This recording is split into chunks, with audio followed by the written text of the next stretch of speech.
Episode शुरू होता है और मेजुकी बोलता है, मैंने सीक्रेट साके बनाने में इतनी मेहनत की, लेकिन नानामी टोमोई के साथ स्कूल में इतनी बिजी रहती है कि वो इसे ट्राई भी नहीं कर सकती।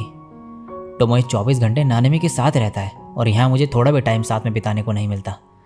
कोतेत्सु और ओनेगिरी इससे बनाए हुए साके की तारीफ करते हैं। मिजुकी कहता है, यह अभी तक का मेरा बेस्ट साके है, लेकिन इसे तब तक सीक्रेट साके नहीं कह सकते जब तक नानामी इसे ना पिए। फिर यह कहता है, मैं हमेशा तुम लोगों के साथ श्राइन में रहता हूँ, जबकि टोमोई नानामी के साथ रहता है। ये ठीक नहीं है। मैं क्या करूं जिससे नानामी मुझे नोटिस करे? कोतेत्सु कहता है, मास्टर मिजुकी, अभी आप ह्यूमन सोसाइटी के बारे में ज़्यादा जानते नहीं हो, तो शायद लेडी नानामी आपका वेट कर रही हो जब तक आप लोगों से घुल मिल ना जाए। ये कहता है, मुझे ऑलरेडी सब पता है, लेकिन मैं नानामी को यह कैसे दिखाऊं?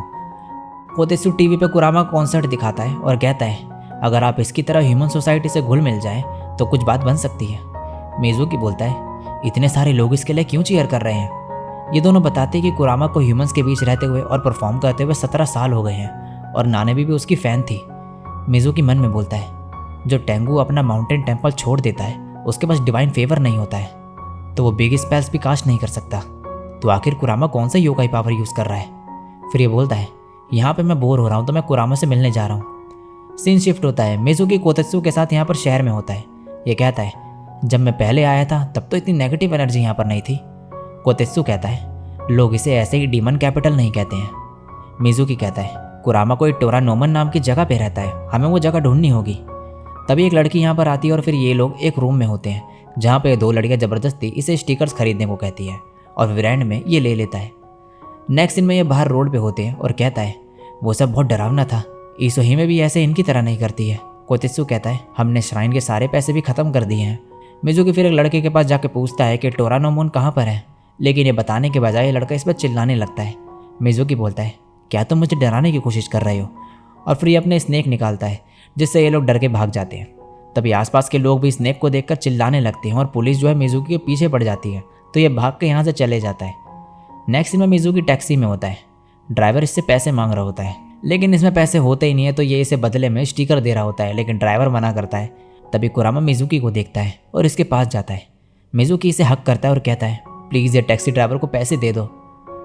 नेक्स्ट सीन में ये दोनों बात कर रहे होते हैं। मिजुकी कहता है, मैं यहाँ पर तुमसे मिलने आया हूँ। तभी एक आदमी आता है और कुरामा से जल्दी पार्टी में चलने को कहता है। मिजुकी को देखकर ये पूछता है कि ये कौन है? मिजुकी कहता है, मैं कुरामा से मिलने आया हूँ। तो ये आदमी मिजुकी से भी पार्टी में चलने को कहता है।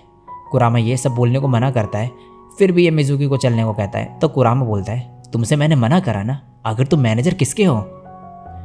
नेक्स्ट दिन में ये पार्टी में होते हैं। कुरामा इससे पूछता है कि तुम अपने श्राइन से इतना दूर क्यों आए हो? मिजुकी कहता है, मैं भी तुमसे पूछ सकता हूँ, ये तुम ऐसी जगह पर क्यों रह रहे हो? मैं पूरे दिन इस सिटी में घूमने में था, यहाँ के लोग इतने क्रूअल हैं और यहाँ चारों ओर नेगेटिव एनर्जी है, मुझे यहाँ सांस लेने में भी प्रॉब्लम हो रही है। कुरामा कहता है, तो तुम श्राइन से क्यों भाग गए? ये कहता है, ऐसा मैंने नहीं किया है, मैं अपने श्राइन को कभी नहीं छोड़ूंगा। कुरामा कहता है, तो वापस अपने श्राइन जाओ, ये जगह तुम्हारे लिए नहीं बनी है। इतना कह कर यहाँ से जाने लगता है। तभी इसका मैनेजर इसे मिस टामा यहाँ से मिलने ले जाता है। मिजुकी के पास एक आदमी आता है और कहता है, क्या तुम जूस पी रहे हो? मिजुकी कहता है, इसका टेस्ट बिल्कुल भी अच्छा नहीं है। तो ये आदमी इसे यह ड्रिंक टेस्ट करने को कहता है। सीन शिफ्ट होता है। कुरामा मिस टायामा, जो कि एक एक्ट्रेस है, इनसे बात कर रहा होता है। तभी एक लड़की 2 ड्रिंक के ग्लास लेकर आती है। मिस टायामा इसे सुनाते हुए कहती है, क्या तुम्हें दिख नहीं रहा है मैं डेजर्ट खा रही हूँ? क्या तुम्हें लगता है कि यह ड्रिंक इसके साथ सही होगी? जाओ जाके कुछ और लेकर आओ। लड़की फिर यहाँ से चले जाती है। कुरामा कहता है, वो कौन थी? ये कहती है कि अभी तक की मेरी वर्स्ट असिस्टेंट है, इसे भी एक्ट्रेस बनना है, और ये सोच के मुझे हंसी आती है। सीन शिफ्ट होता है। ये लड़की जा रही होती है तो इसको मिजुकी नीचे पड़ा हुआ दिखता है। मिजुकी कहता है, ये कितनी गंदी ड्रिंक थी, मुझे अजीब लग रहा है, मुझे घर जाना है। इतना कह के ये बेहोश हो जाता है। नेक्स्ट सीन में नानामी बैठी होती है। मिजुकी बोल रहा होता है, कुरामा सही कह रहा था, ये जगह मेरे लिए नहीं बनी है। लड़की की आवाज़ आती है, क्या तुम ठीक हो? मिजुकी कहता है, नानामी तुम मेरे लिए यहाँ पर आई हो? तभी ये लड़की बोलती है, यहाँ पे मरना मत, तुम्हें उठना होगा। तभी मिजुकी की आँख खुलती है और बोलता है, तुम नानामी नहीं हो, मैं कहाँ पर हूँ? ये लड़की कहती है, हम पार्टी के बाहर हैं, मैं ड्रिंक लेने जा रही थी तब मैंने तुम्हें यहाँ पर देखा, लगता है तुमने ज़्यादा ही अल्कोहल पी ली है। मिजुकी कहता है, क्या तुम पूरा टाइम मेरे साथ थी? इसके लिए थैंक यू। लड़की बोलती है, आई एम सॉरी, मुझे नहीं पता कि तुम कौन से सेलिब्रिटी हो, क्योंकि मैं कुछ टाइम पहले यहाँ पर टोक्यो आई हूँ, मुझे एक एक्ट्रेस बनना है, ऐसी फैंसी पार्टी में मैं पहली बार आई हूँ। मैं इतनी नर्वस हूँ कि मैं किसी से बात भी नहीं कर पाई। तुम पहले पर्सन हो जिससे मैंने बात की और इस बात से मुझे खुशी हुई। मुझे तुम्हें थैंक यू कहना चाहिए। मिजुकी कहता है, तो तुम भी यहाँ के लिए फिट नहीं हो। तुम्हें अपने आप को ऐसा बनने को फोर्स नहीं करना चाहिए जो तुम नहीं हो। लड़की कहती है, हाँ मैं एक्सेप्ट करती हूँ कि शायद मेरे लिए ये दुनिया नहीं है, लेकिन सच ये है कि मुझे ये जगह पसंद है। मैं मेहनत करूँगी और अपना बेस्ट दूंगी ताकि मैं यहाँ पर रह सकूँ। मिजुकी मन में बोलता है, अब मुझे समझ आ गया है। ये लड़की बोलती है, मुझे लेट हो गया, मुझे ड्रिंक लेके जाना होगा। तुमसे मिलकर खुशी हुई। ये पीछे देखते तो मिजुकी हवा में अपने स्नेक के साथ होता है। ये कहता है, मुझे भी घर वापस जाना है, मेरी मदद करने के लिए थैंक यू। और फिर ये इसे अपना साके देते हुए बोलता है, ये तुम्हारी बॉडी को क्लींस करेगा और गुड फॉर्च्यून देगा। और फिर यहाँ से चले जाता है। ये बोलता है, मुझे समझ आ गया है कि यह जगह मेरे लिए नहीं बनी है, लेकिन औरों के लिए डिफरेंट हो सकता है। उन्हें फ़र्क नहीं पड़ता कि कितने ऑब्स्टिकल आए, वो अपने ड्रीम्स के पीछे भागते हैं। जैसे मैंने सोचा था ये उससे भी ज़्यादा स्ट्रांग है। ये सच में एक इंस्पिरेशन है। प्लीज़ गॉड, मुझे भी इनकी तरह बनने की स्ट्रेंथ देना। कोतेत्सु कहता है, मास्टर मिजुकी, आप पहली बार बाहर आई हो तो आपको कैसा लगा? ये कहता है, अभी मेरे दिमाग में बस एक ही चीज़ है, जब टोमोई को पता चलेगा कि मैंने श्राइन के सारे पैसे एक स्टिकर में ख़त्म कर दिए तो वो मेरे साथ क्या करेगा। नेक्स्ट सीन में नानामी तैयार हो रही होती है। उन्हीं की और कोतेत्सु पूछते हैं, लेडी नानामी, आप इतनी सुबह सुबह कहाँ पर जा रही हो? नानामी कहती है, ओह मैं तुम लोगों को बताना भूल गई, आज मैं और टोमोई फेरिस व्हील राइड करने जा रहे हैं। फिर ये टोमोई के रूम में जाती है और कहती है, टोमोई बस आने ही वाली है। लेकिन ये देखते हैं कि टोमोई अभी भी सोया हुआ है, तो ये इसे उठने को कहती है। ये कहता है, अगर तुम्हें जाना है तो तुम अकेले चले जाओ। नानामी कहते, पर तुमने कहा था कि तुम चलोगे। पास्ट का सीन दिखाया जाता है जिसमें नानामी टोमोई से वीकेंड पे अम्यूजमेंट पार्क चलने को कहती है, लेकिन टोमोई ने कुछ भी आंसर नहीं दिया था और ये हाँ समझ लेती है। प्रेजेंट में नानामी गुस्सा करने लगती है और उसके रूम का सारा सामान फेंकने लगती है। तभी इसे एक बॉक्स दिखता है जिसमें एक हेयर स्टिक होती है। ये बोलती है, ये तुम्हारे पास क्या कर रहा है? टोमोई उससे ये छीन लेता है और कहता है, ये तुम्हारे काम की चीज़ नहीं है। नानामी गुस्से में बोलते हैं, ये हेयर स्टिक किसका है? टोमोई कहता है, चलो पार्क चलते हैं। नेक्स्ट सीन में ये अम्यूजमेंट पार्क में होते हैं। टोमोई कहता है, क्या ये फेरिस व्हील है? ये बस घूमता है, इसमें क्या मज़ा है? नानामी कहते हैं, वो हेयर स्टिक। तभी ये जल्दी से बोलता है, ये कितना अच्छा है, मैं तो इसमें घंटों बिता सकता हूँ, चलो चलते हैं। नानामी मन में बोलती है, ये इतना अजीब क्यों बिहेव कर रहा है? वो स्टिक इसके लिए ज़रूर इंपॉर्टेंट होगी, वरना उसे बॉक्स में क्यों रखता है? तभी नानामी को यूकीजी के बारे में याद आता है। ये कहती है, मैं इस सब के बारे में चिंता नहीं करूँगी, आज हम यहाँ पर मज़े करने आए हैं। आज हमें 3 चीज़ें करनी है, अम्यूजमेंट पार्क में मज़े, सनसेट देखते हुए डिनर और फेरिस व्हील से नाइट व्यू एंजॉय करेंगे। टोमोई कहता है, फेरिस व्हील पे हम अभी भी तो राइड कर सकते हैं।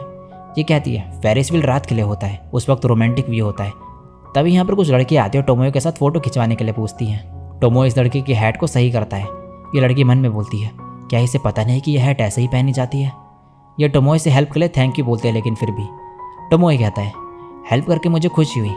नानामी इसे एक लात मारती है। नेक्स्ट सीन में दोनों बैठे हुए होते हैं। टोमोई कहता है, मैंने एक ह्यूमन गर्ल को टच किया तो उसमें क्या हो गया? मैंने तुम्हें पहले ही बताया था कि मुझे कोई भी ह्यूमन गर्ल और तुम में इंटरेस्ट नहीं है। नानामी कहती है, करो तुम्हें जो करना है, मुझे फ़र्क नहीं पड़ता, चाहे तुम मुझे ये क्यों ना कहो कि तुम सालों पहले किसी लड़की से प्यार करते थे। फिर ये मन में बोलती है, ये मैंने क्या कह दिया? टोमोई कहता है, वो क्या था? मैंने लोगों के चिल्लाने की आवाज़ सुनी। नेक्स्ट सीन में यहाँ पर होते हैं। टोमोई कहता है, ये क्या है? तो ये बताते हैं कि ये रोलर कोस्टर है। टोमोई कहता है, ये इंटरेस्टिंग है, इसमें मज़ा आएगा। और अब ये रोलर कोस्टर में होते हैं। नानामी ज़ोर ज़ोर से चिल्ला रही होती है डर के मारे। टोमोई कहता है, नानामी आंखें खोलो और देखो। ये मना करती है, लेकिन फिर यह टोमोई की तरफ देखती है। टोमोई हंस रहा होता है। इसे देख कर मन में बोलती है, पहली बार टोमोई को हंसते हुए देख रही हूँ मैं। इसे ऐसा देख के मुझे भी खुशी हो रही है, ये बिल्कुल असली डेट की तरह है। नेक्स्ट दिन में टोमोई कहता है, नानामी तुम्हारे बाल ख़राब हो गए हैं, क्या मैं इन्हें ठीक कर दूँ? फिर इसके बाल बनाता है। नानामी कहती है, तुमने बिना पिंस यूज़ करे इतने अच्छे से बाल कैसे बना दिए? ये कहता है, मैंने हेयर स्टिक यूज़ करी है और ये बहुत ही अच्छा लग रहा है। ये मन में बोलती है, ऐसा लग रहा है कि मैं हेवन में हूँ। नेक्स्ट दिन में नानामी खाने के लिए कुछ लेने जाती है। शॉप वाली कहती है, क्या वो ट्रेडिशनल ड्रेस वाला तुम्हारा बॉयफ्रेंड है? सब लोग आज उस क्यूट लड़के की ही बात कर रहे हैं। नानामी कहती है, वो मेरा बॉयफ्रेंड नहीं है, लेकिन आई होप कि ऐसा हो जाए। अब टोमोई के पास जा रही होती है ये, लेकिन देखती है कि टोमोई किसी लड़की के साथ होता है। टोमोई बोलता है, वो लड़की बस गिरने वाली थी तो मैंने उसे बचाया। ये कहती है, तुम उसके बाल भी टच कर रहे थे। ये कहता है, क्योंकि जब वो गिरी तो उसके बाल गंदे हो गए थे। मैं तुम्हें इतनी बार बता चुका हूँ, मुझे लड़कियों में इंटरेस्ट नहीं है। नानामी कहते, तुम झूठ बोल रहे हो, बहुत साल पहले तुम एक लड़की को पसंद करते थे, उसका नाम यूकीजी था और वह हेयर स्टिक भी जरूर उसी की होगी। टोमोई कहता है, ये सब तुम क्या बोले जा रही हो? ऐसा कुछ भी नहीं है। अब हमें कौन सी राइड पे जाना चाहिए? नानमी कहती है, तुम्हें अगर उस बारे में बात नहीं करनी तो मत करो, लेकिन मुझसे झूठ मत बोलो। और इतना कह के यहाँ से भागने लगती है और मन में बोलती है, ये झूठ ऐसे बोल रहा है जैसे मैंने अपनी आंखों से कुछ देखा ही ना हो। इससे कोई फ़र्क नहीं पड़ता क्योंकि उस टाइम मैं पैदा भी नहीं हुई थी, तो ये फिर भी ऐसे क्यों एक्ट कर रहा है कि कुछ हुआ ही नहीं था। भागते भागते ही गिर जाती है और कहती है, टोमोई कब तक ऐसा कहेगा कि वो मुझसे प्यार नहीं करता है क्योंकि मैं ह्यूमन हूँ? वो और क्या एक्सक्यूजेस बनाएगा। सीन शिफ्ट होता है, रात हो गई होती है। टोमोई यहाँ पर नहीं होता तो ये सोचती है कि वो गुस्सा होकर कहीं चले गया है। फिर ये सोचती है कि फेरिस व्हील में जाए और टोमोई भी इससे ऊपर से दिख जाएगा शायद। इसे इसमें मज़ा नहीं आ रहा होता है तो ये अपना सर पकड़ते हुए कहती है, मैंने सब खराब क्यों कर दिया। तभी इसके बाल खुलते हैं और इसे ये हेयर स्टिक दिखती है और इसे याद आता है कि टोमोई ने कहा था कि उसने हेयर स्टिक यूज़ की है। तभी यहाँ पर अचानक से टोमोई आ जाता है और नानमी डर जाती है। ये जो कुछ भी हो उसके लिए सॉरी बोलती है। टोमोई कहता है, क्या तुम्हें इसी में मेरे साथ राइड करना था? ये हाँ बोलती है। तो ये कहता है, तो अब तो तुम खुश होगी तो स्माइल करो जैसे पहले कर रही थी। नानमी कहती है, ये हेयर स्टिक? टोमोई कहता है, मैंने ये हेयर स्टिक खरीदा था, लेकिन मुझे लगा कि इसे यूज़ नहीं करोगी तुम, क्योंकि तुम शायद ही अपने बाल बांधती हो। नानमी मन में बोलती है, उस मोमेंट में मुझे टोमोई के लिए बहुत ही ज़्यादा प्यार आया, जितना पहले कभी नहीं आया था। और फिर टोमोई से बोलती है, थैंक यू। और फिर मन में कहती है, मैं कभी नहीं भूलूंगी वो रात जब मुझे रियलाइज़ हुआ कि टोमोई भी मुझसे प्यार करता है, और इससे ज़्यादा मुझे और कुछ भी खुश नहीं कर सकता था।